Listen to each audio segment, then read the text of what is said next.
Good morning, good evening, students. Now I am going to give the concise lecture of calorimetry. Okay, అంటే ఒక brief lecture.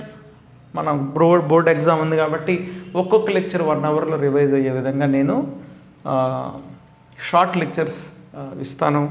దాదాపుగా అంటే మంచి మార్క్సే వచ్చే విధంగా మీకు డీటెయిల్డ్గా నాకు 100కి 100 రావాలి సార్, అవుట్ ఆఫ్ రావాలంటే డీటెయిల్డ్ లెక్చర్స్ ఉంటాయి, అవి యాక్సెస్ ఇస్తాను, తర్వాత చూడొచ్చు. సరే, మనం ఫటాఫట్ క్లాసులోకి వెళ్ళిపోదాం. క్యాలోరీమెట్రీ అంటే this chapter is primarily deals with heat అలాగే టెంపరేచర్ గురించి డీల్ చేస్తుంది. ఓకే, టెంపరేచర్ గురించి తెలుస్తుంది.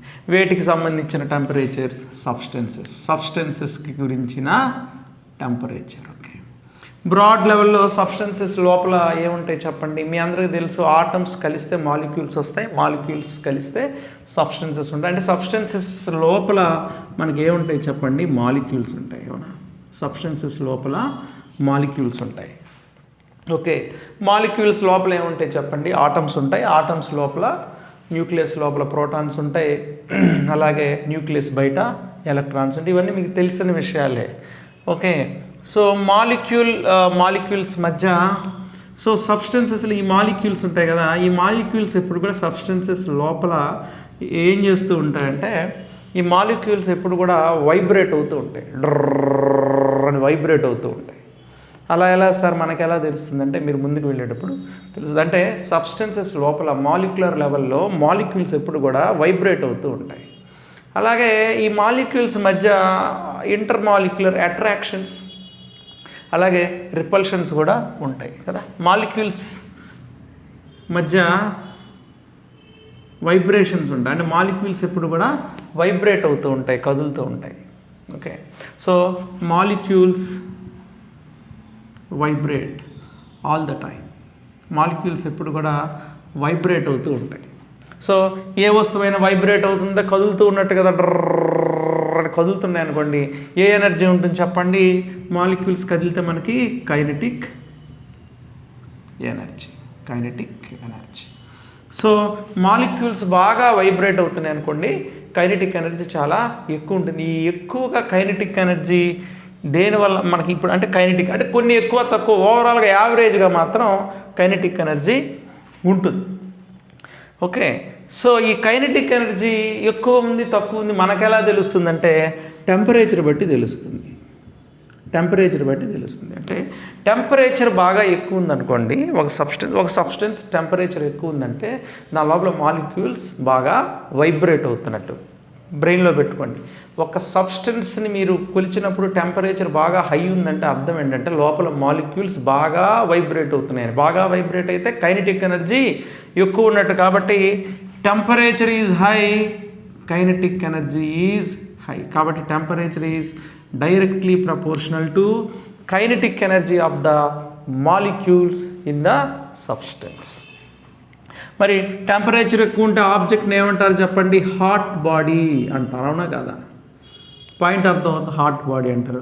ఒక ఆబ్జెక్ట్ హాట్గా ఉందా కోల్డ్గా ఉందా అంటే దాని థర్మల్ స్టేట్, అంటే థర్మల్ అంటే హీట్, అది హీట్గా ఉందా కొంచెం చల్లగా ఉందా, ఇవి మీరు చెప్తున్నారంటే మీరు ఏం చెప్తున్నట్టు, దాని థర్మల్ స్టేట్ని మీరు డిఫైన్ చేస్తున్నట్టు. So thermal state is nothing but statement about degree of hotness. This is all about kinetic energy. అలాగే ఈ మాలిక్యూల్స్ మధ్య పొటెన్షియల్ ఎనర్జీ కూడా ఉంటుంది. ఓకే, సో సిమిలర్గా కైనెటిక్ ఎనర్జీ, అలాగే మాలిక్యూల్స్కి ఇంకొక ఎనర్జీ ఏముంటుందంటే పొటెన్షియల్ ఎనర్జీ ఉంటుంది. పొటెన్షియల్ ఎనర్జీ ఏంటి సార్ అంటే దాని గురించి మనం డీటెయిల్గా ఒక 5 minutes చెప్పుకుందాం. ఈ కైనెటిక్ ఎనర్జీ, పొటెన్షియల్ ఎనర్జీ రెండింటిని కలిపి మనం ఏమంటామంటే ఇంటర్నల్ ఎనర్జీ అంటాం. మీ అందరికీ తెలుసు, పొటెన్షియల్ ఎనర్జీ అనేది invisible energy, we can't measure it directly.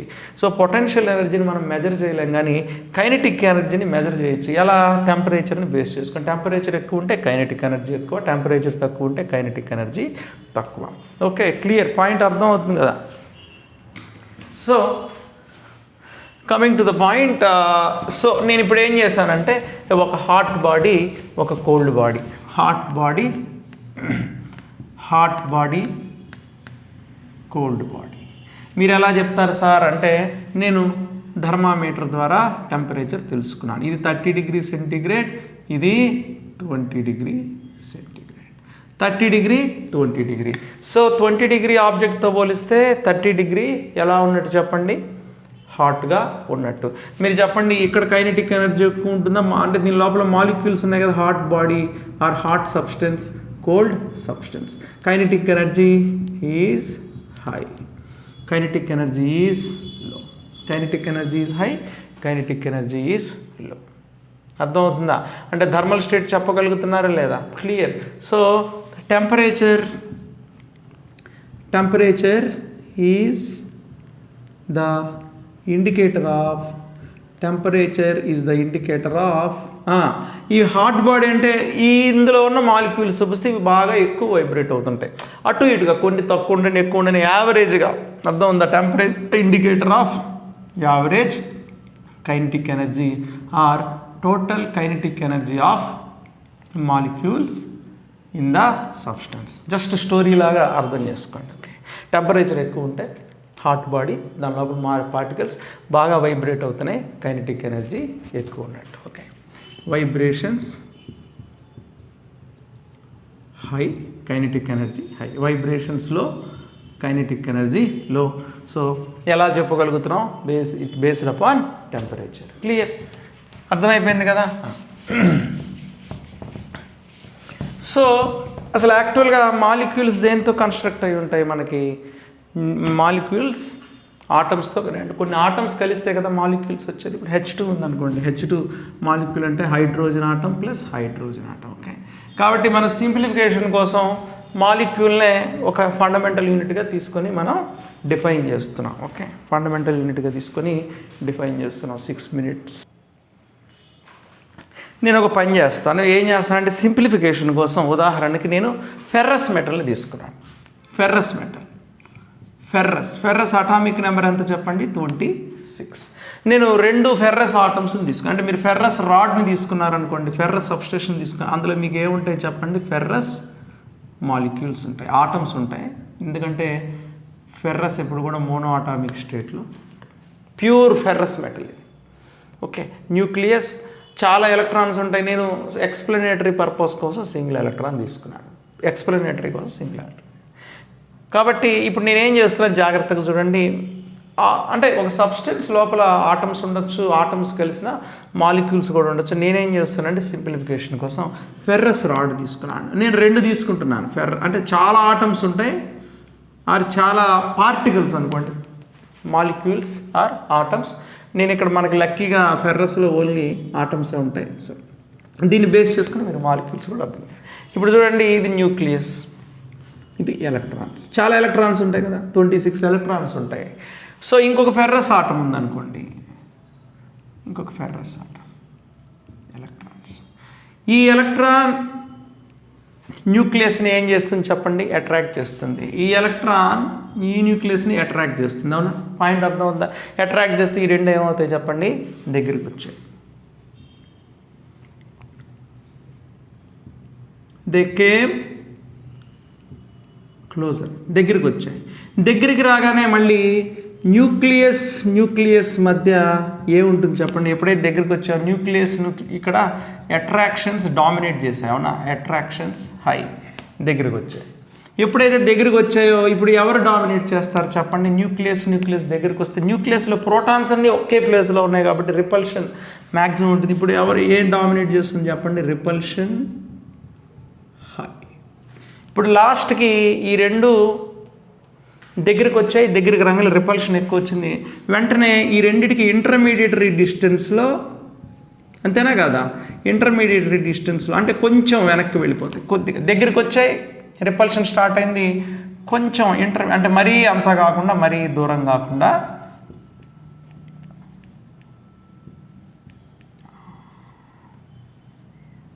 ఇలా దగ్గరికి వచ్చి ఆగిపోయినాయి. అంటే రిపల్షన్ మినిమం ఉండే విధంగా అట్రాక్షన్ని బ్యాలెన్స్ చేస్తూ ఒక పర్టికులర్ డిస్టెన్స్కి వచ్చి ఆగిపోయినాయి. చూసారా, ఫస్ట్ దూరంగా ఉన్నాయి, అట్రాక్షన్లో బాగా దగ్గరికి వచ్చినాయి, రిపల్షన్లో ఒక ఇంటర్మీడియట్ డిస్టెన్స్లో ఆగిపోయినాయి. ఇప్పుడు మీరు దీన్ని లోపలికి నెట్టారనుకోండి, ఏం జరుగుతుంది చెప్పండి, వెనక్కి బౌన్స్ బ్యాక్ అవుతుంది. దూరం లాగారనుకోండి, లోపలికి వస్తుంది. అంటే మీరు గమనించారా, ఇది ఒక స్ప్రింగ్ బిహేవియర్ ఉందా లేదా? అంటే ఇదే కదా బాండ్. అట్రాక్షన్ రిపల్షన్ని బ్యాలెన్స్ చేస్తూ ఒక సర్టెన్ డిస్టెన్స్కి వచ్చి ఆగిపోయింది. ఎందుకు ఇక్కడ దాకా వచ్చి ఆగిపోయిందంటే అట్రాక్షన్ ఉంది. అట్రాక్షన్ అంటే బాండ్. ఇంకా ఎందుకు దగ్గరికి రాలేదంటే రిపల్షన్ స్టార్ట్ అవుతుంది. అవునా? మీ ఇద్దరు బెస్ట్ ఫ్రెండ్స్ ఉన్నారనుకోండి, ఇద్దరు బెస్ట్ ఫ్రెండ్స్ ఉన్నారు, అందుకని పక్క పక్కన కూర్చుంటారు. అలా అని మరీ క్లోజ్కి వస్తారా? మీకు ఒక పర్సనల్ స్పేస్ కావాలా లేదా? ఎంత బెస్ట్ ఫ్రెండ్స్ అయినా ఒక క్లోజ్నెస్ కోరుకుంటారు, దూరంగా ఉండలేరు, దగ్గరికి వచ్చారు. అలా అని మరీ దగ్గరికి వస్తారా? మీ ఇద్దరు పర్సనల్ స్పేస్ కూడా లేనంతగా కాదుగా, ఒక బ్యాలెన్స్ మెయింటైన్ చేస్తారు కదా, అలా ఒక బ్యాలెన్స్ మెయింటైన్ చేశారు. అందుకనే ఈ అట్రాక్షన్ రిపల్షన్, ఈ అట్రాక్షనే ఒక బాండ్. ఓకే, ఇది ఒక స్ప్రింగ్ లాగా మీరు అజ్యూమ్ చేసుకోవచ్చా లేదా? So bond is almost similar to the spring. దగ్గరికి వస్తే దూరం అవుతుంది, దూరం వెళ్తే దగ్గరికి వస్తుంది. పాయింట్ అర్థం అవుతుందా? మరి ఈ బాండ్ని బేస్ చేసుకొని పార్టికల్స్ ఎప్పుడు ఏమవుతాయి, అని వైబ్రేట్ అవుతూ ఉంటాయి, కైనెటిక్ ఎనర్జీ. అలాగే ఆల్రెడీ దీని లోపల కొంత పొటెన్షియల్ ఎనర్జీ ఉందా లేదా? పొటెన్షియల్ ఎనర్జీ ఉంది. మీరు బాండ్స్ని కానీ స్ట్రెచ్ చేశారనుకోండి, మీరు ఏం చేయాలి చెప్పండి? ఈ బాండ్ని వెనక్కి లాగాలనుకున్నారండి, రెండు మాలిక్యూల్స్ని డిస్టెన్స్ పెంచాలనుకోండి, మీరు ఏం చేయాలి? వర్క్ చేయాలి. ఆ వర్క్ దేని కింద యాడ్ అవుతుంది? పొటెన్షియల్ ఎనర్జీ కింద యాడ్ అవుతుంది. మీకు అర్థమవుతుందా? ఇప్పుడు నేను ఇలా దూరం తీసుకెళ్తే అక్కడే ఉంటాయి, మళ్ళీ తిరిగి వెనక్కి వస్తాయి. తిరిగి వెనక్కి వస్తున్నాయి అంటే దాని అర్థం ఏంటి? మీకు ఆల్రెడీ చెప్పుకున్నాను, పొటెన్షియల్ ఎనర్జీ ఎప్పుడు కూడా ఇష్టపడవు. ఇది తిరిగి ఇక్కడికి వస్తుందంటే అర్థం ఏంటంటే ఇక్కడ పొటెన్షియల్ ఎనర్జీ మినిమం ఉంది. పొటెన్షియల్ ఎనర్జీ ఇటు మనం లాగినప్పుడు పొటెన్షియల్ ఎనర్జీ ఇంక్రీజ్ అవుతుంది. పాయింట్ అర్థం అవుతుందా? సో మీకు క్లారిటీ వచ్చి ఉండాలి నాకు తెలిసి. సో ఎప్పుడు కూడా మీరు బాండ్స్ని డిస్టెన్స్ పెంచారనుకోండి, డిస్టెన్స్ పెంచడానికి మీరు ఏం చేశారు? వర్క్ చేశారు. ఆ వర్కే దీని కింద పొటెన్షియల్ ఎనర్జీ కింద యాడ్ అవుతుంది. మీరు చెప్పండి, నేను ఇలా లాగాను అనుకోండి, దీని లోపల వదిలేస్తే ఏం జరుగుతుంది? మళ్ళీ టకామని వెనక్కి వస్తుంది. రబ్బర్ బ్యాండ్, స్ట్రెచ్ చేసిన రబ్బర్ బ్యాండ్ లాగా కదా. స్ప్రింగ్ని వెనక్కి లాగితే ఏం జరుగుతుంది? మళ్ళీ తిరిగి వెనక్కి వస్తుంది. ఆ వెనక్కి రావడానికి ఎనర్జీ ఎక్కడి నుంచి వచ్చింది? మీరు పనిచేసిన వర్కే పొటెన్షియల్ ఎనర్జీ రూపంలో గెయిన్ అయింది. అలాగే దీన్ని లోపలికి నెట్టారనుకోండి, స్ప్రింగ్ని లోపలికి కంప్రెస్ చేశారనుకోండి, మళ్ళీ మీరు వదిలేస్తే తిరిగి అదేమవుతుంది? బౌన్స్ బ్యాక్ అవుతుంది. అవునా? దగ్గరికి నెడితే బౌన్స్ బ్యాక్ అవుతుంది. అలా బౌన్స్ బ్యాక్ అవుతుందంటే దాని లోపల అలా బౌన్స్ బ్యాక్ అవ్వాలంటే దానికి ఎనర్జీ కావాలి. ఎనర్జీ ఎక్కడి నుంచి వచ్చింది? మీరు కంప్రెస్ చేయడానికి వాడినటువంటి ఎనర్జీ. అంటే బాండ్స్ స్ట్రెచ్ అయినా, బాండ్స్ కంప్రెస్ అయినా పొటెన్షియల్ ఎనర్జీ ఏమవుతుంది చెప్పండి? ఇంక్రీజ్ అవుతుంది. పొటెన్షియల్ ఎనర్జీ ఇంక్రీజ్ అవ్వటం అంటే చేంజ్, పొటెన్షియల్ ఎనర్జీలో చేంజ్ వస్తుంది. చేంజ్ని ఏమంటారు చెప్పండి? డెల్టా. ఓకే, ఉదాహరణ 100 జౌల్స్ ఉంది, నేను బాండ్స్ని ఎక్స్టెండ్ చేశాను, 150 జౌల్స్ అయింది పొటెన్షియల్ ఎనర్జీ. డెల్టా పిఈ ఎంత చెప్పండి? 50 జౌల్స్. పాయింట్ అర్థం అవుతుంది కదా? సో ఈ పొటెన్షియల్ ఎనర్జీ, ఈ కైనెటిక్ ఎనర్జీ మొత్తాన్ని కలిపే మనం ఏమంటామంటే ఇంటర్నల్ ఎనర్జీ అంటాం. Okay, internal energy. మీరు ఈ ఇంటర్నల్ ఎనర్జీని అర్థం చేసుకుంటే పాయింట్ అయిపోయినట్టే. ఓకేనా? ఇప్పుడు నేను ఒక మాలిక్యూల్ స్ట్రక్చర్ గీస్తాను, దాన్ని బేస్ చేసుకొని, అంటే ఒక సబ్స్టెన్స్ తీసుకొని మాలిక్యూల్ స్ట్రక్చర్ గీస్తాను, దాన్ని బేస్ చేసుకుని ఒకేసారి kinetic energy, potential energy, specific heat capacity, latent heat అన్నీ ఒక్క నిమిషంలో అయిపోగొట్టేద్దాం. ఓకే,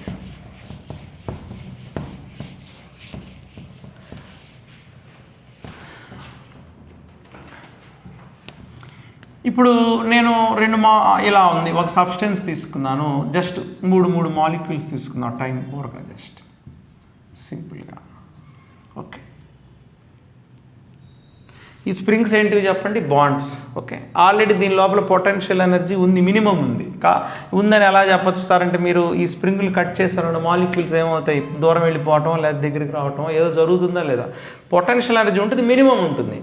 ఓకే, ఇప్పుడు నేను దీన్ని హీట్ చేస్తున్నాను అనుకోండి, ఏం జరుగుతుంది మీరు చెప్పండి? నేను ఎప్పుడైతే హీట్ ఇచ్చానో, జాగ్రత్తగా అంటే ఎప్పుడైతే నేను హీట్ ఎనర్జీ ఇస్తున్నానో, హీట్ ఎనర్జీకి సింబల్ క్యూ, నేను హీట్ ఎనర్జీ ఇస్తున్నాను. హీట్ ఎనర్జీ ఇస్తుంటే ఏం జరుగుతుంది చెప్పండి? టెంపరేచర్ ఇంక్రీజ్ అవుతుంది, అవునా కదా? మీరు హీట్ ఎనర్జీ ఇస్తే టెంపరేచర్ ఇంక్రీజ్ అవుతుంది. టెంపరేచర్ ఇంక్రీజ్ అవుతుంది అంటే ఏవి ఇంక్రీజ్ అయినట్టు చెప్పండి? మేము ఆల్రెడీ చెప్పుకున్నాం, kinetic energy directly proportional to temperature కదా. అంటే దీని అర్థం ఏంటి? కైనెటిక్ ఎనర్జీ ఇంక్రీజ్ అయిందని. అంటే దాని అర్థం ఏంటి? వైబ్రేషన్స్ ఇంక్రీజ్ అయ్యాయని అర్థం. అంటే మీరు ఒక ఎనర్జీ ఇచ్చారనుకోండి, మాలిక్యూల్స్ యొక్క వైబ్రేషన్ పెరిగింది, అవునా? హీట్ ఇస్తే ఇంకా ఎక్కువ వైబ్రేట్ అవుతున్నాయి. ఓకే, సో టెంపరేచర్ ఇంక్రీజ్ అయింది. ఈ ప్రాసెస్లో మీరు చెప్పండి, ఒక స్ప్రింగ్తో కనెక్ట్ అయిన 2 బాల్స్ బాగా వైబ్రేట్ అవుతున్నాయి అనుకోండి, స్ప్రింగ్స్ ఏమవుతాయి చెప్పండి? ఎక్స్టెండ్ అవుతాయా లేదా? సో మీరు హీట్ ఎనర్జీ ఇస్తే కైనెటిక్ ఎనర్జీ ఇంక్రీజ్ అవుతుంది, అలాగే పొటెన్షియల్ ఎనర్జీ కూడా ఇంక్రీజ్ అవుతుంది. Okay, so heat energy already దీనికి 50 జౌల్స్ హీట్ ఉందనుకోండి, దీని లోపల నేను అడిషనల్గా Q ద్వారా 100 జౌల్స్ ఇచ్చాను అనుకో. అంటే నేను హీట్ ఎనర్జీ ఇస్తే కైనెటిక్ ఎనర్జీ ఇంక్రీజ్ అవుతుంది, అలాగే పొటెన్షియల్ ఎనర్జీ కూడా ఇంక్రీజ్ అవుతుంది కదా. ఎందుకంటే వైబ్రేట్ అవుతుంది అనుకోండి, స్ప్రింగ్స్ ఏమవుతాయి చెప్పండి? ఎక్స్టెండ్ అవుతాయా లేదా? సో పొటెన్షియల్ ఎనర్జీ ఇంక్రీజ్ అవుతుంది, కైనెటిక్ ఎనర్జీ ఇంక్రీజ్ అవుతుంది. కైనెటిక్ ఎనర్జీ ఇంక్రీజ్ అవ్వటం మనకి దేని ద్వారా తెలుస్తుంది? టెంపరేచర్ రైజ్ ద్వారా మీరు ఈ కైనెటిక్ ఎనర్జీని పెరుగుతుందని చెప్పచ్చు. పొటెన్షియల్ ఎనర్జీ ఇంక్రీజ్ అవుతుంది అనేది మనం అంత ఈజీగా కనిపెట్టలేం, ఎందుకంటే potential energy is invisible energy కదా. ఇప్పుడు ఈ పెన్ను తీసుకున్నాను అనుకోండి, ఈ పెన్నుని నేను కింద నుంచి వర్క్ చేసి పైకి తీసుకొచ్చాను, వదిలేస్తే ఎక్కడికి వెళ్ళిపోతుంది చెప్పండి? కిందకి పడిపోతుంది. ఎందుకని? ఇక్కడ పొటెన్షియల్ ఎనర్జీ దానికి ఎక్కువ ఉంది. ఎందుకు ఎక్కువ అయిందంటే నేను వర్క్ చేసిన ఎనర్జీ దీని లోపల యాడ్ అయ్యి ఉంది. సరే, దీంట్లో ఎనర్జీ ఎక్కువ ఉందని ఎలా చెప్పగలంటే, వదిలేస్తే స్పీడ్గా కింద పడుతుంది. మరి కింద పడడానికి ఎనర్జీ ఎక్కడి నుంచి వచ్చింది? దీని లోపల పొటెన్షియల్ ఎనర్జీ ఉంది. కానీ కొలవగలవా? పొటెన్షియల్ ఎనర్జీ ఇంత అని మెజర్ చేయగలవా? చేయలేవు. కాబట్టి potential energy cannot be measured, can't be measured directly, can't be measured directly. Kinetic energy can be very, very important. Kinetic energy can be measured by temperature directly. Temperature బాగా పెరిగింది అనుకోండి, అంటే change in kinetic, rise in kinetic energy can be measured by rise of temperature rise అయితే kinetic energy పెరిగినట్టు. Kinetic energy fall అయిందంటే temperature down అవుతుంది. అంటే kinetic energy gain or loss మనం దేని ద్వారా చెప్పచ్చు? టెంపరేచర్ ద్వారా చెప్పచ్చు. క్లియర్? ఓకే, పాయింట్ అర్థమైపోయింది కదా? క్లియర్. సో ఇప్పుడు మళ్ళీ మనం పొటెన్షియల్ ఎనర్జీకి కొద్దిసేపు గ్యాప్ ఇచ్చేసి ఓకే మనం కైనెటిక్ ఎనర్జీ మీద పడదాం. ఓకే, పొటెన్షియల్ ఎనర్జీ కొద్ది రోజులు పాస్ ఇద్దాం. ఓకే, సో మీరు హీట్ ఎనర్జీ ఇస్తే ఏం జరుగుతుంది చెప్పండి? మీరు హీట్ ఇచ్చారంటే పార్టికల్స్ వైబ్రేట్ అవ్వడం ఎక్కువ అవుతుంది. పార్టికల్స్ బాగా వైబ్రేట్ అయితే కైనెటిక్ ఎనర్జీ ఎక్కువ ఉంది, కైనెటిక్ ఎనర్జీ ఎక్కువ అయితే టెంపరేచర్ మీకు చూపిస్తుంది. ఓకే, కేర్ఫుల్గా చూడండి. నేను ఒక హాట్ సబ్స్టెన్స్, 2 సబ్స్టెన్స్ తీసుకున్నాను, సబ్స్టెన్స్ ఏ, సబ్స్టెన్స్ బి. సబ్స్టెన్స్ ఏ, సబ్స్టెన్స్ బి అంటే చూడటానికి ఇలా ఉంది. సబ్స్టెన్స్ ఏ, దీని స్ట్రక్చర్ అంటే దీని ఇంటర్నల్ స్ట్రక్చర్ ఇది, మాలిక్యులర్ లెవెల్ డయాగ్రామ్ ఇది. Substance B, substance B.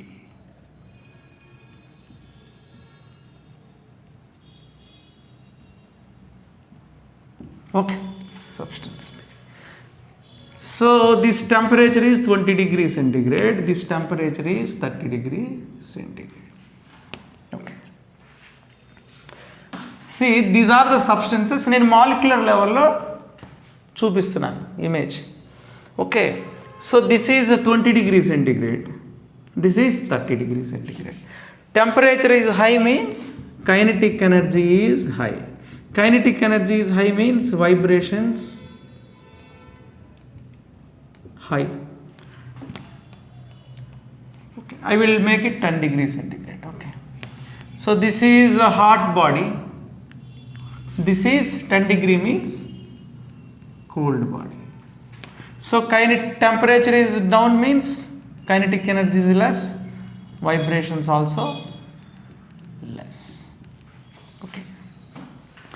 జనరల్గా ఈ రెండింటిని నేను కాంటాక్ట్లోకి తీసుకొచ్చాను. ఓకే, నేనేం చేస్తున్నాను జాగ్రత్తగా అబ్జర్వ్ చేసి కాంటాక్ట్లోకి తీసుకొచ్చేసాను. Contact means A B both are came in contact. మనందరికీ తెలుసు హాట్ బాడీ కోల్డ్ బాడీ రెండింటిని దగ్గరికి తీసుకొస్తే ఏం జరుగుతుంది చెప్పండి? Both will get same temperature. ఎందుకు జరుగుతుంది? మాలిక్యులర్ లెవెల్లో చూడండి, ఇవి బాగా వైబ్రేట్ అవుతున్నాయి, ఇవి స్లోగా వైబ్రేట్ అవుతున్నాయి. అవునా? నేను రెండింటిని దగ్గరికి తీసుకొచ్చాను. కేర్ఫుల్గా చూడండి, రెండింటిని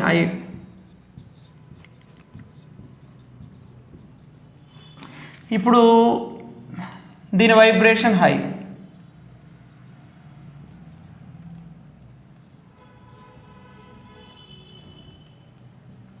all are connected with bonds or not. ఎప్పుడైతే ఈ రెండు కాంటాక్ట్లోకి వచ్చాయో, జాగ్రత్తగా ఈ రెండు కాంటాక్ట్లోకి వచ్చాయో, ఇది బాగా హైగా వైబ్రేట్ అవుతుంది. These vibrations are very less. Kinetic energy high, kinetic ఎనర్జీలో. ఎప్పుడైతే రెండు దగ్గరికి వచ్చాయో దీని వైబ్రేషన్ తగ్గుతుంది. అవునా కదా? లాస్ట్ పార్టికల్స్ వైబ్రేషన్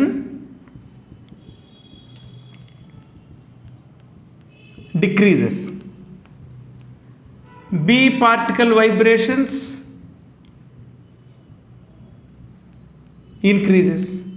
కొద్దిసేపటికి both will get same level of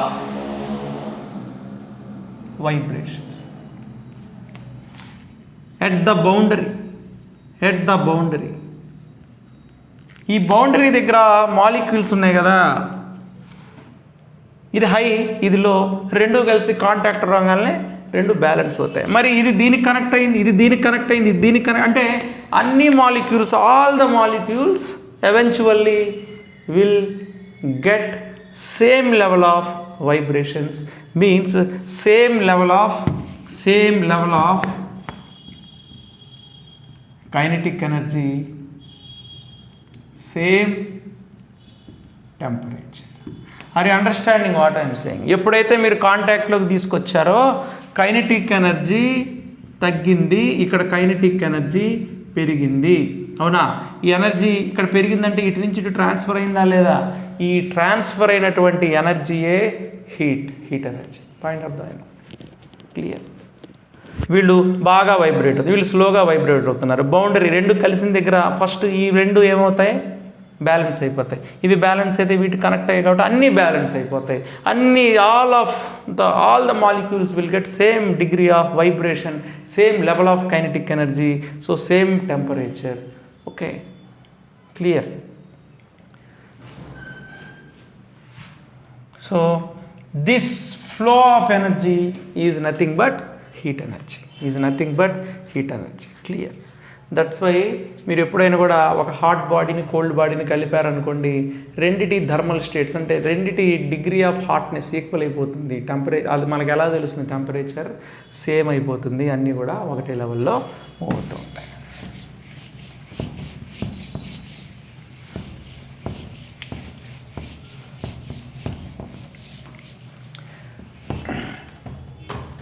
so ఇప్పటివరకు మీరు ఏం నేర్చుకున్నారు చెప్పండి? ఇప్పటివరకు ఏం నేర్చుకున్నారంటే మాలిక్యూల్స్ సబ్స్టెన్స్ లోపల మాలిక్యూల్స్ ఉంటాయి, అవి ఎప్పుడు వైబ్రేట్ అవుతూ ఉంటాయి. వైబ్రేట్ అవ్వటం వల్ల వాటిల్లో కైనెటిక్ ఎనర్జీ ఉంటుంది. ఆ కైనెటిక్ ఎనర్జీని మనం దేని ద్వారా మెజర్ చేయొచ్చు? టెంపరేచర్ ద్వారా మెజర్ చేయొచ్చు. అలాగే హాట్గా ఉన్న బాడీలో వైబ్రేషన్స్ ఎక్కువ ఉంటాయి, స్లోగా ఉన్న బాడీలో వైబ్రేషన్ రెండు కానీ దగ్గరికి తీసుకొచ్చి పెడితే హాట్గా స్పీడ్గా ఉండే వైబ్రేషన్స్ స్లోగా ఉండే వైబ్రేషన్స్ పైకి వెళ్ళి మొత్తం మ్యాచ్ అయిపోయి అన్ని molecules same level of vibrations తీసుకొస్తాయి. సేమ్ కైనెటిక్ ఎనర్జీ వస్తుంది. సేమ్ కైనెటిక్ ఎనర్జీ వచ్చిందంటే సేమ్ టెంపరేచర్ వస్తుంది. అంటే ఇటువైపు కైనెటిక్ ఎనర్జీ తగ్గి అటువైపు కైనెటిక్ ఎనర్జీ ఇంక్రీజ్ అయింది. అంటే ఇటు తగ్గి అటు ఇంక్రీజ్ అయిందంటే ఎనర్జీ ట్రాన్స్ఫర్ అయినట్టు.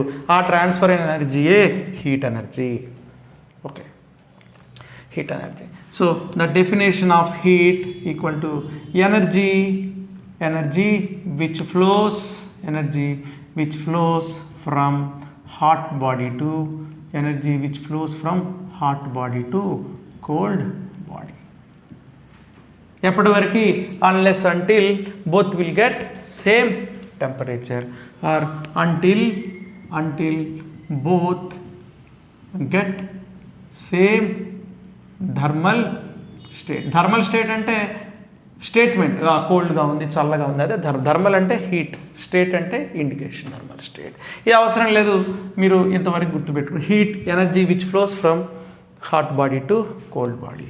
So units for heat is energy, right? ఎనర్జీకి యూనిట్ ఏంటి చెప్పండి? Joule or calorie. యాక్చువల్గా this is the basic unit. Calorie is the important unit. Okay, so what is the definition of calorie? Heat energy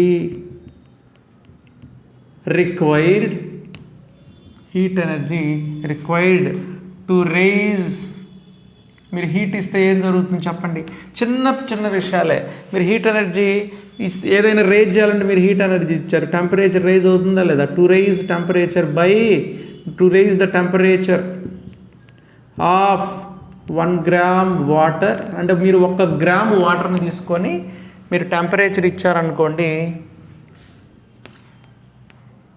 by 1 degree. అంటే మీరు ఒక gram water తీసుకొని, అంటే 1 gram అంటే ఎంత ఉంటుంది, దాని టెంపరేచర్ మీరు 1 డిగ్రీ రేజ్ చేయటానికి మీరు ఎంత ఎనర్జీ ఇవ్వాల్సి వస్తుందో ఆ ఎనర్జీనే క్యాలరీ అంటారు. మీరు ఎంత ఇవ్వాల్సి వస్తుందంటే 4.2 జౌల్స్ ఇవ్వాల్సి వస్తుంది. So 1 calorie equal to 4.2 joules. మళ్ళీ చెప్తాను, 1 గ్రామ్ వాటర్ని మీరు 1 గ్రామ్ వాటర్ తీసుకున్నారు, ఆల్రెడీ దానికి ఎంతో కొంత టెంపరేచర్ ఉంటుంది. ఉదాహరణ నేను 1 గ్రామ్ వాటర్ తీసుకున్నాను ఎట్ 14.5 డిగ్రీ సెంటీగ్రేడ్. ఇప్పుడు నేను 1 గ్రామ్ వాటర్ తీసుకున్నాను. ఇప్పుడు నేను టెంపరేచర్ 1 డిగ్రీ రేజ్ చేయాలంటే 15.5 డిగ్రీ సెంటీగ్రేడ్ రేజ్ చేయడానికి నాకు ఎంత ఎనర్జీ పడుతుందట? 4.2 జౌల్స్. దీన్నే 1 క్యాలరీ. గుర్తుపెట్టుకోవడం చాలా ఈజీ. 4.2 జౌల్స్. 4.2 జౌల్స్ అంటే చాలా తక్కువ ఎనర్జీ 4.2. అందువల్ల మనం చిన్నవి దేంట్లో మెజర్ చేస్తాం? Kilo means 1000. So 1 kilo calorie equal to 4.1000 into 1 kilo calorie means 1000 calories. 1000 into 4.2 joules, 4200 joules. Okay, so 1 kilo calorie equal to 4200 joules. అంటే మీరు ఒకవేళ 1 కేజీ వాటర్ తీసుకున్నారనుకోండి, 1 కేజీ వాటర్లో మీకు ఎన్ని గ్రామ్స్ ఉంటాయి? 1000 గ్రామ్స్ ఉంటాయి. 1 గ్రాముకు 1 డిగ్రీ కావాలనుకోండి, 1 గ్రాముని మీరు 1 డిగ్రీ రేజ్ చేయడానికి 1 క్యాలరీ కావాలనుకోండి. 1 కేజీకి 1 గ్రామ్కి 1 క్యాలరీ, 1 కేజీకి 1000 calories, that is 4200 joules. Okay, this is heat definition and its units. Okay, its heat is nothing but energy. Kinetic energy transfer heat ante. Okay na, clear? Then what about temperature?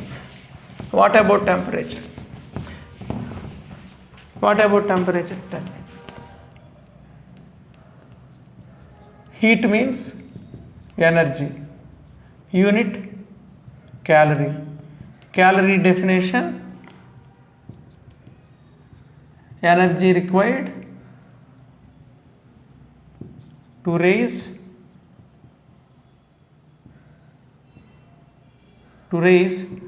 temperature of 1 gram water by 1 degree centigrade. Okay, 1 calorie equal to 4.2 joules. ఎందుకు పక్కన రాస్తున్నాను? చాలా ఎగ్జామ్స్లో హీట్కి టెంపరేచర్కి difference. Temperature అంటే ఏంటి చెప్పండి? Temperature is the indicator of average kinetic energy కదా. Indicator of average kinetic energy. Average అంటే కైనెటిక్ ఎనర్జీ ఎక్కువ ఉందా తక్కువ ఉందా తెలుస్తుంది మనకి టెంపరేచర్ ద్వారా. కైనెటిక్ ఎనర్జీ ఎక్కువ ఉందంటే హాట్గా ఉన్నట్టు. అంటే indicator of average kinetic energy, indicator of thermal state అనొచ్చా? మరి హీట్గా ఉందా కోల్డ్గా ఉందా చెప్పటమే కదా థర్మల్ స్టేట్. ఓకే, అలాగే indicator of direction of flow of current, flow of heat. ఎందుకని హాట్ బాడీ మీకు హీట్ ఎటు నుంచి ఎటు సప్లై అవుతుంది, ఎనర్జీ ఎటు నుంచి ఎటు సప్లై అవుతుంది. హాట్ బాడీలో వైబ్రేషన్స్ ఎక్కువ ఉంటాయి, ఎక్కువ కైనెటిక్. లో బాడీలో కోల్డ్ బాడీలో వైబ్రేషన్స్ తక్కువ ఉంటాయి, తక్కువ వైబ్రేషన్స్ రెండు కలిస్తే వీటి ఎనర్జీ తగ్గుతుంది, వాటి ఎనర్జీ ఇంక్రీజ్ అవుతుంది, అన్నీ కూడా సేమ్ అవుతాయి. అంటే డైరెక్షన్, ఎనర్జీ డైరెక్షన్ చెప్తుందా లేదా టెంపరేచర్. అలాగే టెంపరేచర్ యూనిట్స్ ఏంటి చెప్పండి, degree centigrade or Kelvin, degree centigrade or Kelvin. ఇప్పుడు చూడండి alphabet, lower alphabet ABC3, Kelvin higher alphabet కదా, IJK maybe you will get 11 or something. So Kelvin is higher degree. So మీరు ఎప్పుడు కూడా centigrade నుంచి కెల్విన్లోకి తీసుకెళ్ళాలనుకోండి, నెంబర్ని రైజ్ చేయాలి కాబట్టి +273. Okay, K2C -273, higher to lower alphabet. Okay, clear. Change in the temperature మీరు చూడండి, ఇప్పుడు 300 కెల్విన్ మైనస్ ఇది ఒక చిన్న పాయింట్ చెప్తాను. So this is all about different heat and temperature, differences between heat and temperature. Okay, heat and temperature. నేను ఒక important point చెప్పాలనుకుంటున్నాను, ఏంటంటే change in temperature. Change in temperature అంటే ఇక్కడ ఒక సబ్స్టెన్స్ ఉందనుకోండి, ఇక్కడ ఒక సబ్స్టెన్స్ ఉంది, ఇది 20 degree centigrade, this is 20 degree centigrade. కెల్విన్స్లో ఎంత ఉంటుంది చెప్పండి, కెల్విన్ అంటే higher alphabet. So 20 + 273, right, 293 kelvin. ఇప్పుడు నేను హీట్ ఇచ్చాను అనుకోండి, టెంపరేచర్ 20 డిగ్రీ నుంచి టెంపరేచర్ 30 డిగ్రీకి రేజ్ అయింది. ఓకే, కెల్విన్స్లో ఎంత రేజ్ అయినట్టు చెప్పండి, 30 + 273, 303 kelvins. Okay, so what is the change in temperature, tell me. Change in temperature delta. ఇప్పుడు delta means final minus initial. What is the final temperature, 30 - 20. This is the increase in temperature. So can you tell me in the kelvins, కెల్విన్స్లో చెప్పండి. కెల్విన్స్లో చెప్పారనుకోండి, 303 - 293, you will get same change 10. ఎందుకు చెప్పండి, ఎందుకంటే 303 means 273 + 30, 20 degree means 273 + 20. Ultimately they both will get cancel. So 10 degrees. Point అర్థం అవుతుంది. ఎందుకు చెప్తున్నానంటే, so change in temperature, delta T is independent of, delta T is independent of units. Temperature యూనిట్తో సంబంధం లేదు. ఓకే, అంటే మీరు 30 డిగ్రీ నుంచి 20 నుంచి 30కి రేజ్ చేశారనుకోండి, ఎన్ని డిగ్రీల టెంపరేచర్ పెరిగింది, 10 డిగ్రీ. ఎన్ని కెల్విన్స్ పెరిగింది, 10 degree Kelvin. Okay, so delta T is independent of units. Okay, so this is delta T equal to 10 degree centigrade or 10 degree Kelvin, both are same. Okay, this is all about heat, temperature and everything. Clear. Now coming to the point, heat capacity. Heat capacity. Heat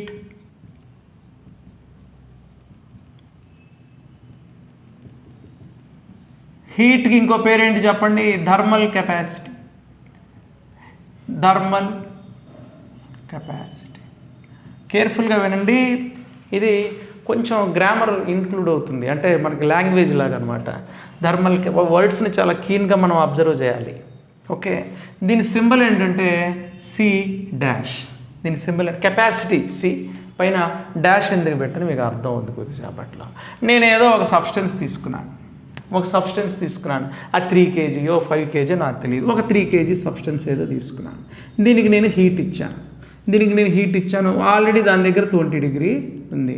heat ఇచ్చిన తర్వాత దాని temperature 22 డిగ్రీకి raise అయింది. 20 నుంచి 22 డిగ్రీకి raise అయింది. Okay, so ఇనీషియల్గా ఓ పని చేద్దాం. ఇనీషియల్గా దీని దగ్గర ఇనీషియల్గా దీని ఎనర్జీ అంటే ఆల్రెడీ ఇంటర్నల్ ఎనర్జీ ఉంటుందా లేదా? దీనికి ఇంటర్నల్ ఎనర్జీ ఉంటుంది కదా, కైనెటిక్. ఇది ఒక సబ్స్టెన్స్ లోపల ఏముంటాయి?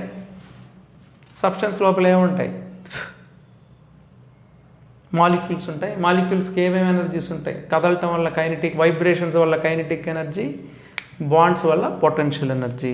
So what ever it may be, దానికి ఒక ఎనర్జీ ఉంది. మీరు ఎప్పుడైతే హీట్ ఇచ్చారో, మీరు హీట్ ఇస్తే మాలిక్యూల్స్ ఏమవుతాయి చెప్పండి? వైబ్రేట్ అవుతాయి ఖచ్చితంగా. అంటే కైనెటిక్ ఎనర్జీ పెరిగినట్టే కదా.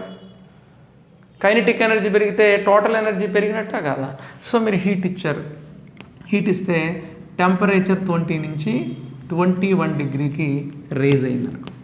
టెంపరేచర్ 20 నుంచి 21 డిగ్రీకి రేజ్ అయింది, లేదంటే 22 డిగ్రీకి రేజ్ అయింది. ఓకే, మీరు ఎంత హీట్ ఎనర్జీ ఇచ్చారంటే 100 జౌల్స్ హీట్ ఎనర్జీ ఇచ్చారు. 100 జౌల్స్ హీట్ ఎనర్జీ ఇస్తే టెంపరేచర్ ఎంతకి రేజ్ అయింది చెప్పండి? What is the change in temperature? Delta T equal to 22 minus 20. Okay, 2 degree centigrade. మీరు కెల్విన్స్లో కొలిచినా కూడా అంతే వస్తుంది, 2 degree kelvin. So 2 degree centigrade అంటే టెంపరేచర్ 2 యూనిట్స్ రేజ్ చేయడానికి నీకు ఎన్ని జౌల్స్ ఎనర్జీ ఇచ్చావు చెప్పు? 100 జౌల్స్. 4 డిగ్రీ రేజ్ చేయాలనుకోండి, డెల్టా టీ 4 రావాలనుకోండి, ఎన్ని డిగ్రీస్ ఇస్తావు చెప్పు? 2 టైమ్స్ 200 జౌల్స్. 1 డిగ్రీ రేజ్ చేయాలనుకోండి, ఎంత ఇవ్వాలి చెప్పు? 50 జౌల్స్. సో ఒక సబ్స్టెన్స్ యొక్క టెంపరేచర్ నువ్వు 1 డిగ్రీ రేజ్ చేయడానికి 50 జౌల్స్ ఇస్తున్నావు అనుకో. అప్పుడు 10 డిగ్రీ కంటే ఏం చేస్తావు చెప్పు? 10 డిగ్రీ అంటే 10 into 50. Okay, so the definition of heat capacity is, so 1 degree raise చేయడానికి నువ్వు ఎంత ఎనర్జీ ఇవ్వాల్సి వచ్చింది చెప్పు? 50 joules. This is the heat capacity of that substance. So what is the definition? Tell me. Temperature, heat energy required to raise the temperature of the substance by 1 degree centigrade. అంటే నువ్వు heat energy Q required, అవునా కదా? Q needed for change in the temperature delta T అంత అంటున్నాడు. For delta T equal to 1 degree centigrade or Kelvin, 1 degree unit. Okay, okay, formula ఇలా చూడండి. Formula ఎలా చేద్దాం? సో దీనికి సింబల్ ఏంటి చెప్పండి? C dash. ఓకే, ఇలా చూడండి. ఒక సబ్స్టెన్స్ ఉంది, ఒక substance. Okay, I have given 100 joules. I have given, well, let's 100 joules ఇచ్చాను. Temperature rise delta T equal to 4 degree centigrade. అంటే టెంపరేచర్ ఎన్ని డిగ్రీస్ రేజ్ అయింది? 4 డిగ్రీస్ రేజ్ అయింది. 100 జౌల్స్ ఇస్తే 4 డిగ్రీ రేజ్ అయింది, అవునా? So for 4 degree temperature rise for delta T 4, you have to give 100 joules energy. మరి 1 degree raise చేయాలనుకోండి, for 1 degree రేజ్కి ఎంత ఇవ్వాలి చెప్పు? 25 జౌల్స్. ఎలా క్యాలిక్యులేట్ చేశారు చెప్పండి? You divided 100 joules by 4. So 100 joules is nothing but energy given, 4 is nothing but delta T. Clear? So Q by delta T మీకు ఎంత వచ్చింది చెప్పండి? 25 joules per centigrade or kelvin. అంటే this is the heat capacity of the substance. So formula wise తీసుకున్నాం అనుకోండి. Now delta T equal to rise in temperature is, దీని formula కింద చేయండి. ఫార్ములా కింద నేను Q జౌల్స్ ఎనర్జీ ఇచ్చాను. ఎంత ఇచ్చాను? Q joules. Temperature 4 degree raise అయిందండి. 4 డిగ్రీ డెల్టా టీకి 4 డిగ్రీ డెల్టా టీకి నేను క్యూ జౌల్స్ ఇచ్చాను. ఒక 1 డిగ్రీకి Q/4. 4 degree means delta T equal to 4 degree. ఈసారి I am saying rise in the temperature is delta T degree centigrade. Delta T degree means delta T into 1 degree centigrade. Clear? So now carefully చూడండి, delta T into 1 degree centigrade అంటే delta T number of 1 degree centigradeకి Q joules ఇస్తున్నాం. అప్పుడు 1 డిగ్రీకి Q/delta T. This is nothing but heat capacity. So what is the formula for heat capacity? C dash equal to Q/delta T. What is the unit? Q కి unit ఏంటి? Joule. Delta టీకి unit ఏంటి? Centigrade or Kelvin. Okay, so joule centigrade power -1 or joule slash centigrade power joule slash centigrade or K power -1. This is all about heat capacity. This is all about heat capacity. Okay, మీరు ఏదో ఒక substance తీసుకొని 1 degree raise చేయడానికి నువ్వు ఎంత heat energy ఇస్తున్నావో that is heat capacity. ఓకేనా? Clear? అర్థమవుతుందా?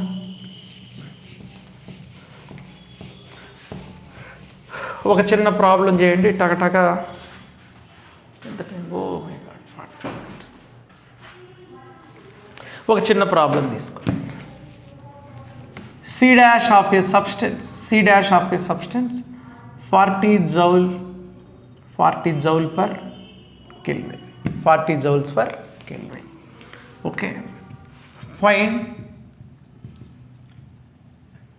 the energy or find the heat needed to raise temperature by 10 degree centigrade. C dash means 40 joules per Kelvin. What is the definition of C dash? 1 degree Kelvin rise చేయడానికి are 1 degree centigrade, ఇక్కడ kelvin చెప్తున్నాడు కాబట్టి kelvin తీసుకుందాం.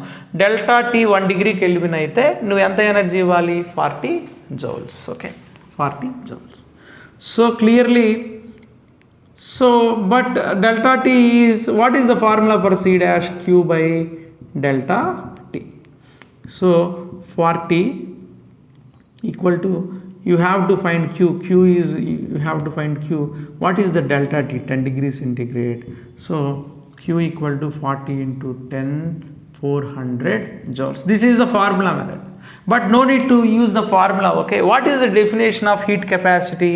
Heat energy required to raise the temperature for 1 degree centigrade. Okay, so C dash equal to 40 joule per Kelvin means for 1 degree Kelvin, for 1 degree Kelvin raise you have to give 40 joules. You have to give 40 joules or that substance must absorb 40 joules.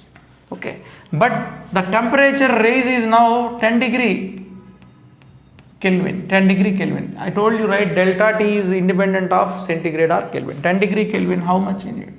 400 joules. This is how you have to solve like this only. Okay, don't bother about formulas and everything. If you understand the concept properly, this is very easy. Okay, clear? You are giving heat energy means ఏం జరుగుతుంది? Particles vibrate అవుతూ ఉంటాయి. Vibrate అవుతూ ఉంటే kinetic energy increase అవుతుంది, temperature increase అవుతుంది. Okay, to raise the temperature by 1 degree centigrade means to raise the kinetic energy. Okay, this is nothing but temperature is increasing means you are raising the kinetic energy by giving heat. Point అర్థమైందా లేదా? Clear. So applications of heat capacity, applications of heat capacity.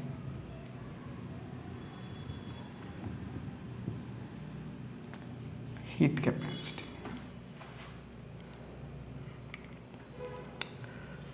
మీ అందరికీ తెలుసు vessels, మన ఇంట్లో vessels ఉంటాయి కదా, cooking vessels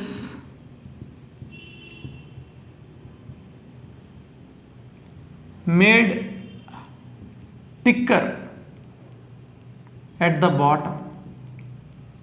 Thicker at the bottom. Why? Why? Listen. What is the meaning of capacity? First tell me. What is the meaning of capacity? See, you are giving heat energy to a substance. Okay. You are giving heat energy to a substance. Giving heat energy to a substance or energy absorbing by the substance, both are same. Okay. మీరు ఒక సబ్స్టెన్స్కి మీరు heat ఇచ్చినా అదే, heat absorb చేసుకున్నా అదే. Okay, మీరు చెప్పండి what is the capacity? Capacity means మీరు నాకు హీట్ ఎనర్జీ ఇస్తున్నారు, ఎంత హీట్ ఇచ్చినా కూడా నా టెంపరేచర్ పెద్ద పెరగట్లేదు. అంటే ఇప్పుడు నేను 2 సబ్స్టెన్సులు తీసుకున్నాను అనుకోండి, 4 kg ఐరన్ తీసుకున్నాను, 4 kg కాపర్ తీసుకున్నాను. ఇద్దరికి నేను 1000 joules, 4 kg ఐరన్కి నేను 1 degree టెంపరేచర్ రైజ్ తీసుకురావాలి, 1000 joules ఇవ్వాల్సి వచ్చింది. ఇదే 4 kg కాపర్కి నేను టెంపరేచర్ రైజ్ చేయడానికి 500 joules సరిపోయింది. పాయింట్ అర్థం అవుతుందా? For unit rise in the temperature here I have to give 100 joules, here I have to give 500 joules. ఎక్కడ కైనెటిక్ ఎనర్జీ, ఇక్కడ 500 joulesకే కైనెటిక్ ఎనర్జీ ఎక్కువ ఇంక్రీజ్ అయిపోతుంది. ఇక్కడ 1000 joules అబ్జర్వ్ చేసుకుంటే కానీ నా టెంపరేచర్ ఒక్క డిగ్రీ పెరగట్లేదు. అంటే నా కెపాసిటీ ఎక్కడ ఎక్కువ ఉందంటే my capacity is higher here. Okay okay resilience. Okay, heat energy ఎంత ఇస్తున్నా కూడా నీ టెంపరేచర్ పెద్ద పెరగట్లేదు, అంతే కదా దీని మీనింగ్. 1 degree రైజ్ చేయడానికి నీ 1000 ఇవ్వాలి, ఇదే 1 degree రైజ్ చేయడానికి 500 joules సరిపోతుంది. Whose capacity is high, this is the first you have to understand those words. Okay, so ఏది త్వరగా హీట్ ఎక్కుతుంది చెప్పండి? ఇది త్వరగా హీట్ ఎక్కుతుంది, ఇది స్లోగా హీట్ ఎక్కుతుంది, అవునా? So heat capacity if C' is high, C' ఎక్కువ ఉందనుకోండి, time to rise temperature is high. అలాగే టెంపరేచర్ పెరగటానికి ఎంత టైం పడుతుందో, టెంపరేచర్ పెరగడానికి ఎక్కువ టైం పడుతుంది కదా, ఇక్కడ ఎక్కువ టైం పడుతుంది, ఇక్కడ తక్కువ టైం పడుతుంది, బికాజ్ 500 joulesకే హీట్ అయిపోతుంది. మరి టెంపరేచర్ లాస్ అవ్వటానికి కూడా అంతే టైం పడుతుందా లేదా? So time to lower the temperature also high. అర్థమవుతుందా పాయింట్? అందుకే కుకింగ్ వెజల్స్ బాగా థిక్గా ఉన్నాయి కింద. అలాగే మీరు ఈసారి సేమ్ సబ్స్టెన్స్ తీసుకుందాం. పాయింట్ అర్థమైంది కదా? కెపాసిటీ ఎక్కువ ఉందంటే టెంపరేచర్ రైజ్కి చాలా ఎక్కువ ఎనర్జీ ఇవ్వాలంటే టైం చాలా ఎక్కువ పడుతుంది. నా కెపాసిటీ ఎక్కువ, నన్ను హీట్ చేయాలంటే ఎక్కువ టైం పడుతుంది. ఓకే, సో ఎక్కువ టైం పడుతుందని నేను చల్లబడాలన్నా, మళ్ళీ నా హీట్ ఎనర్జీ వదలాలన్నా కూడా ఎక్కువ టైం పడుతుంది, అవునా? టెంపరేచర్ ఎందుకు రైజ్ అయింది? నా కైనెటిక్ ఎనర్జీ పెరగటం వల్ల. నా కైనెటిక్ ఎనర్జీ ఇక్కడ ఈజీగా పెరుగుతుంది, ఇక్కడ కైనెటిక్ ఎనర్జీ అంత ఈజీగా పెరగట్లా. This is resilient. Okay okay మీరు చూడండి, 2 మనుషులు ఉంటారు, 2 అబ్బాయిలు ఉన్నారనుకోండి, డిసిప్లిన్ ప్రకారం తీసుకున్నాడు. ఒకడు ప్రతిదానికి ఎగ్జైట్ అయిపోతుంటాడు, ఒకడు చాలా ఫోకస్డ్గా ఉంటాడు, ఒకడు ఓవర్ అటు ఇటు కదులుతుంటాడు, వాడు కైనెటిక్ ఎనర్జీ ఓరకే రైజ్ అయిపోతుంది. ఇంకొకడు చాలా స్టబన్గా ఫోకస్డ్గా ఉంటాడు, ఎక్స్టర్నల్ ఫ్యాక్టర్స్కి ఎక్స్పోజ్ అవ్వడు. Okay, like that. సో ఎవరి కెపాసిటీ ఎక్కువ చెప్పండి? ఎవడి కైనెటిక్ ఎనర్జీ తక్కువ ఉంటుందో వాడి కెపాసిటీ ఎక్కువ. Same like that. Okay, now tell me 1 kg iron, 4 kg iron I have to give 1000 joules. Now I have taken 2 kg iron only. To raise the 1 degree centigrade, how much energy I have to give? Tell me the heat capacity.